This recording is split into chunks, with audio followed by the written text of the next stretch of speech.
Para sa ating mga balita, Israel may matinding babala sa Iran. Pilipinas, under pressure na sa China. At US, bakit binomba ang bansang Syria?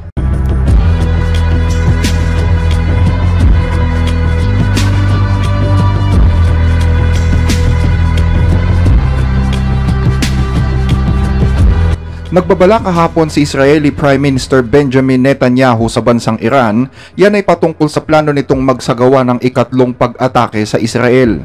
Anang punong ministro, ang pangatlong pag-atake ng Iran ay magiging hudyat na rin ng pagbagsak ng sarili nilang ekonomiya. Sa kanyang ikalawang video ng pakikipag-usap sa mga mamamayan sa Iran, sinabi ni Netanyahu na marami ng Iranian ang nakipag-ugnayan sa Israel dahil umano sa mabubuting pangako na sinabi niya sa kanila nung unang siya'y magsalita ukol sa pagpapatalsik ng rehimen sa Iran. Kaugnay ng kanyang pahayag patungkol sa muling pag-atake ng Iran, ipinahiwatig ni Netanyahu na sisikapin naman ng Israel na gumanti sa pamamagitan ng pagpapabagsak sa ekonomiya ng kanilang bansa. A few weeks ago, I spoke directly to the people of Iran. Millions of people around the world, millions in Iran itself, saw that video. And after they saw it, many Iranians reached out to Israel. So today, I want to once again address the people of Iran. Since we last spoke, the Khamenei regime launched hundreds of ballistic missiles at my country, Israel. I wonder, did he tell you how much that attack cost? Well, I'm not guessing. It's $2.3 billion. That's how much of your precious money they wasted on futile attacks. $2.3 billion. The missiles did marginal damage to Israel. But what damage did they do to you? That sum could have added billions to your transportation budget. It could have added billions to your education budget. But instead, Khamenei exposed the regime's brutality and turned the world against your country. He robbed you of money that should have been yours. I want you to imagine, just imagine, how your life could be different if Iran was free. You could speak your mind without fear. You could make a joke without wondering if you'd be carted off to Evin prison. Close your eyes. Picture the faces of your children, beautiful, innocent souls. Think of the endless potential they would have. Their entire lives are ahead of them. Imagine how your children's lives would look if billions of dollars were invested in them instead of being wasted on wars that can't be won. They would receive world-class education. You would receive beautiful roads, advanced hospitals, clean water. You know, Israel has the world's most advanced desalination system, and we'd be happy to help rebuild Iran's collapsing water infrastructure. These and so many other things are the things you could have. But that's what Khamenei's regime denies you every single day. They obsess about destroying Israel rather than about building Iran. What a shame. Another attack on Israel would simply cripple Iran's economy. It would rob you of many more billions of dollars. I know that you don't want this war. I don't want this war either. The people of Israel don't want this war. There is one force putting your family in grave danger. The tyrants of Tehran. That's it. But there's also good news. Every day, that regime gets weaker. Every day, Israel gets stronger. The world has seen but a fraction of our power. Yet there is one thing Khamenei's regime fears more than Israel. You know what it is? It's you, the people of Iran. That's why they spend so much time and money trying to crush your hopes and curb your dreams. Well, I say to you this, don't let your dreams die. I hear your whispers. Women, life, freedom, zan, zandagi, azadi. Don't lose hope. And know that Israel and others in the free world stand with you. The regime wants to destroy your future as they seek to destroy our state. Well, we won't let that happen. I have no doubt that one day in a free Iran, Israelis and Iranians will build together a future of prosperity and peace. That is the future Israel deserves. That is the future Iran deserves. Together, Let us turn this beautiful dream into a reality. Ang pahayag na ito ay sinabi ni Netanyahu kasabay ng pagbisita ni Israeli President Isaac Herzog sa White House upang makipagpulong kay Pangulong Joe Biden.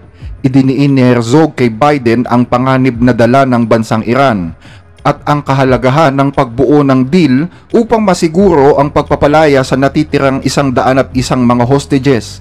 Sinabi ng Pangulo na ang lahat ay nagsimulaan niya sa Tehran sa kanilang masamang plano na pabagsakin ang Israel at magtayo ng isang nuclear weapon na maglalagay ng malaking banta sa buong rehiyon. Pinag-usapan din ang deal na pwedeng buuin sa pagitan naman ng IDF at ng grupong Hezbollah patungkol sa sitwasyon sa hilagang bahagi ng Israel. Bagaman nagkaroon ng mga ganitong pag-uusap, sinabi naman ni Israeli Defense Minister Israel Katz na hindi anya magkakaroon ng ceasefire sa pagitan ng Israel at Hezbollah. Sisikapin ng Israel na talunin ang Hezbollah at makamit ang layunin ng digmaang ito. Ayon pa kay Katz, hindi makakapayag ang Israel sa anumang kasunduan na hindi magagarantiya ng karapatan ng Israel na ipatupad ang sariling seguridad at pigilan ang terorismo at makamit ang mga layunin ng digmaan sa Lebanon tulad ng pagdisarma sa Hezbollah, pag-atras nila hanggang sa hilagang bahagi ng Litani River at ang ligtas na pagbabalik ng mga residente ng Northern Israel sa kanilang mga tahanan. Samantala, bago ipinahayag ng punong ministro ang nasabing mensahe sa mga Iranians, ipinakita naman ng Israel ang pinakabago nitong submarine. Ang submarine ay itinuturing ng Israel bilang mahalagang asset para sa depensa ng bansa. Ayon sa ilang ulat, ang mga submarine na ito ay maaaring magdala ng mga nuclear missile at magbigay sa Israel ng kakayahan para sa tinatawag na second strike. Ibig sabihin, may kakayahan ang mga naturang armas na maglunsad ng atomic weapons kahit pa atakihin ang kanilang sariling bansa. Layunin din ito na magsilbing panakot o pamigil laban sa mga kaaway. Isang seremonya ang ginanap noong Martes sa Germany upang opisyal na pangalanan ang ika-6 na submarino ng Israeli Navy na tinawag na INS Drakon or Dragon. Ngunit ayon sa militar, ang submarine ay i-deliver pa sa taong 2025. Ang Dolphin Class 2 submarine na ito ay kasalukuyang sumasailalim pa sa mga pagsusuri sa Kiel Shipyard sa Germany. Ang INS Drakon ay magkakaroon ng natatanging sistema, kabilang na ang mga makabagong teknolohiya na magpapalawak sa kakayahan ng IDF sa iba't ibang larangan. Ang orihinal na pinanukalang pangalan para sa submarino ay Dakar, hango sa isang Israeli submarine na lumubog noong 1968. Ngunit dahil sa protesta ng pamilya ng mga nasawi sa nasirang submarine, hindi na itinuloy ang paggamit ng pangalang Dakar.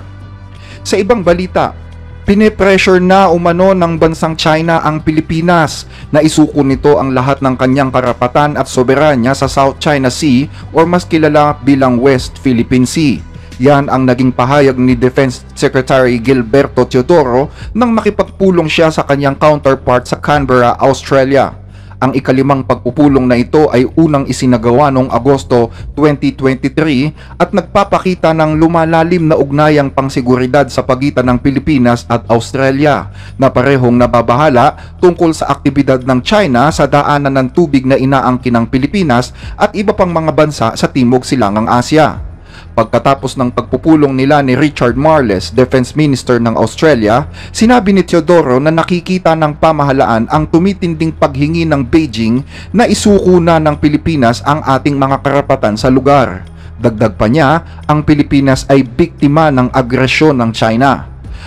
What we see is an increasing demand by Beijing for us to concede our sovereign rights in the area because of our need to explore and exploit the resources in these areas for the benefit of our own people.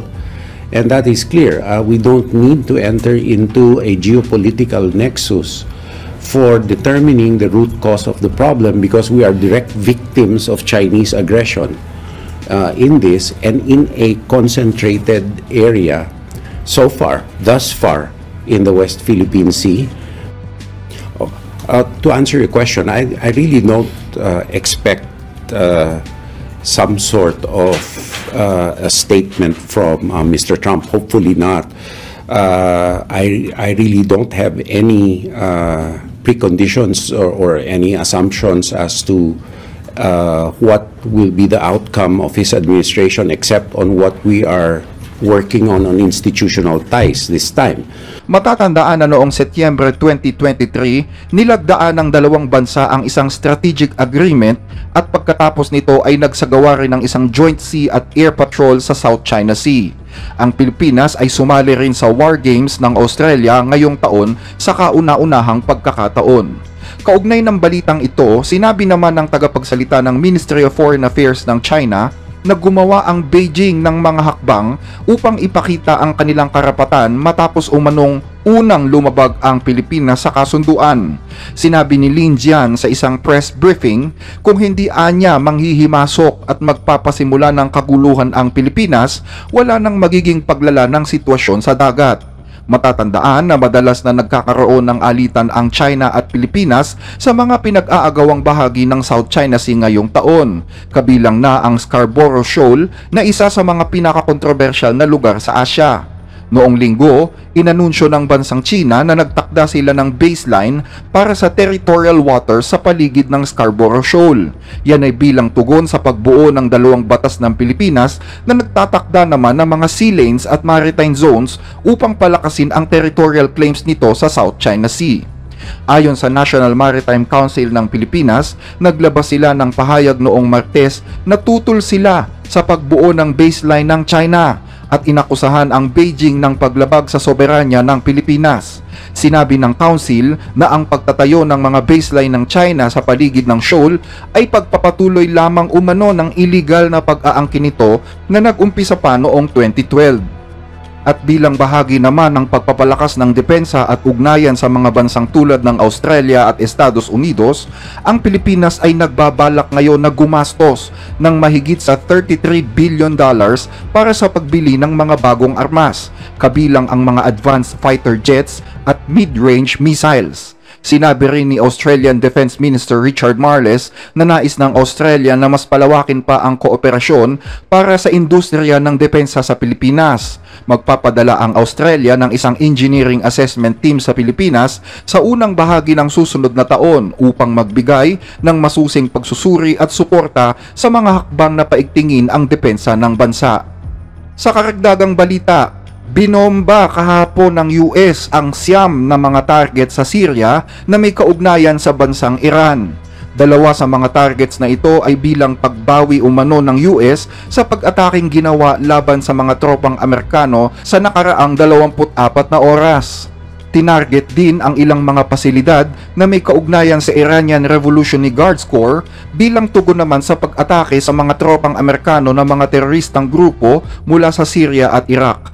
Ayon sa mga opisyal ng US, layunin ng mga airstrike na ito na bawasan ang kakayahan ng mga galamay ng Iran na magplano at magsagawa ng mga pag-atake laban sa mga puwersa ng US at ng koalisyon. Sa kasalukuyan ay mayroong humigit kumulang na 700 tropa ng US sa Syria at 2,500 sa Iraq. Layunin ng mga tropang ito na magbigay ng mga pagsasanay at suporta sa mga lokal na puwersa upang maiwasan ang muling paglakas ng ISIS. Kasabay ng kasalukuyang tensyon sa Israel-Hamas conflict, nag-deploy din ang US na mga warship at fighter jets bilang deterrent laban sa Iran at sa mga grupong kaalyado nito.